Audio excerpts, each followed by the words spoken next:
And with that, I'd like to welcome our first speaker, Rhode Island Senator Lou DiPalma from District 12 in Middletown.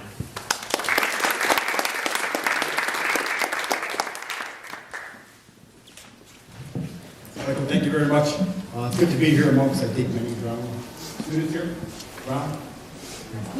That's pretty good. I think some of you were in college yet. So being a Brown graduate in computer science many, many years ago, and having a daughter as a Brown graduate many years ago, it's great to see so many Brown students and Brown stepping up to work and address this issue. Thank you to Michael for the leadership role here. Thank you for you folks out there for the work you're doing. And he was here. Previous Representative Reagan was here in the back. We've done some work in the past together, so it's good to see him here as well. When Michael approached me, be a mutual friend, about sponsoring this resolution on the Senate side, I said, Michael, I'm an engineer. I've been an engineer for 36 years, and hopefully I'll be an engineer for 9 more, working in that realm. And I look at things from a facts and data perspective. That's who I am. Sometimes people say, Lou, you're cold on how you talk about things, but to me it's facts and data. We have to understand and appreciate the facts and the data with regards to the Green New Deal. So if we ask folks, what does the Green New Deal mean at the national level, I'm not certain what answer I'd get.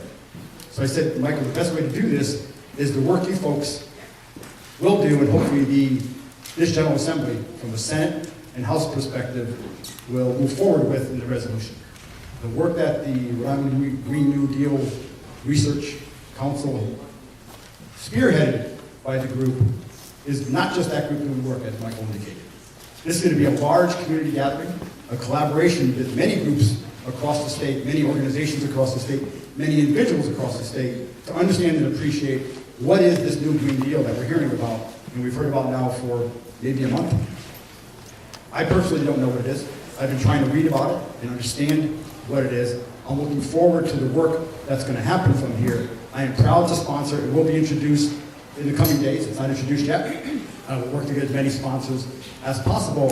And in talking with some of my colleagues, they're excited as well with regards to what is this? Let's find out what this is.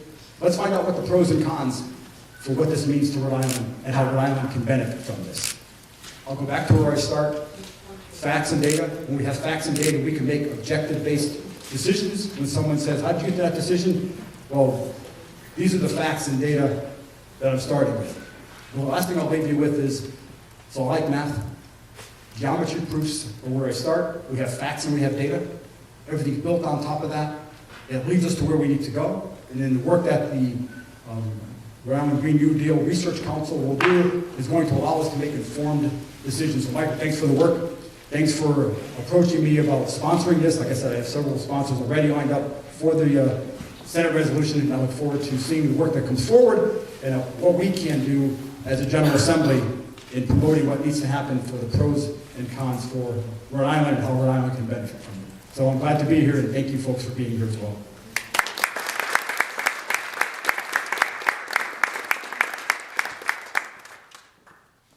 Next, I'd like to invite to the podium Ken Payne, who's the chair of the Civic Alliance for Cooler Rhode Island.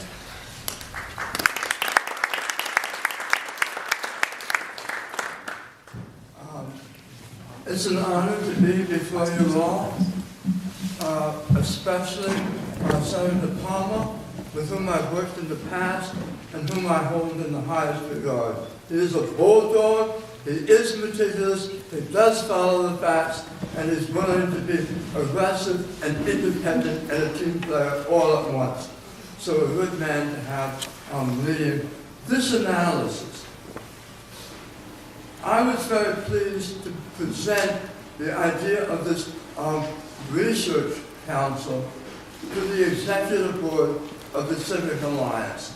And the approval was unanimous that we should be a charter member of it, and we will help make it happen. We're committed to it. My own experience shows that this works in Rhode Island. It's not hypothetical. It's not pie in the sky, it's realistic. I will give you 2 instances. I was director of the State Energy Office after completing 10 years as senior policy advisor to the Senate. I had to oversee American Recovery and Reinvestment Act funding in Rhode Island, and that was based on a Green New Deal model. And when the federal funders came in and said, "Hey, you have $60 million to spend in 2 years in grants on energy stuff," I said, "Do you want that to be a bubble, something we swallow and then it's gone, or do you want it to be a transition?" They said, "Oh, we'd much rather have it be a transition." We worked on figuring out how to do renewable energy for a couple of years, and then in 2011, working principally with the Senate side, Reed Adams and the Senate Policy Office, we produced the bill created distributed generation. That has become one of the national models for that way of financing renewable energy. And supporting the national grid, we're doing it at a rate, cost of ratepayers that's lower than our neighbor in Massachusetts. So does this thing work? Yes. It produced energy, it produced jobs. Another example of things that fall under a Green New Deal umbrella. Local food production. Rhode Island had a 5-year strategic plan for agriculture. It got implemented. And Rhode Island is now a New England leader in food policy.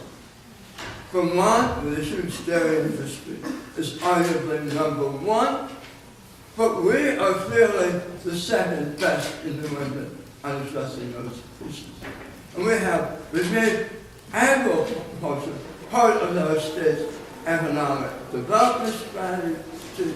We have the local agri-seafood small grant program established by the General Assembly.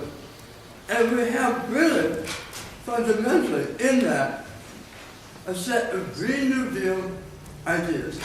Good for the environment, creates economic activity and jobs. So, when people say, this is naive, well-intentioned but naive, don't buy it. When you bring it down to the state level, it's realistic. It can be done, and it can be done to the betterment of our state. Thank you.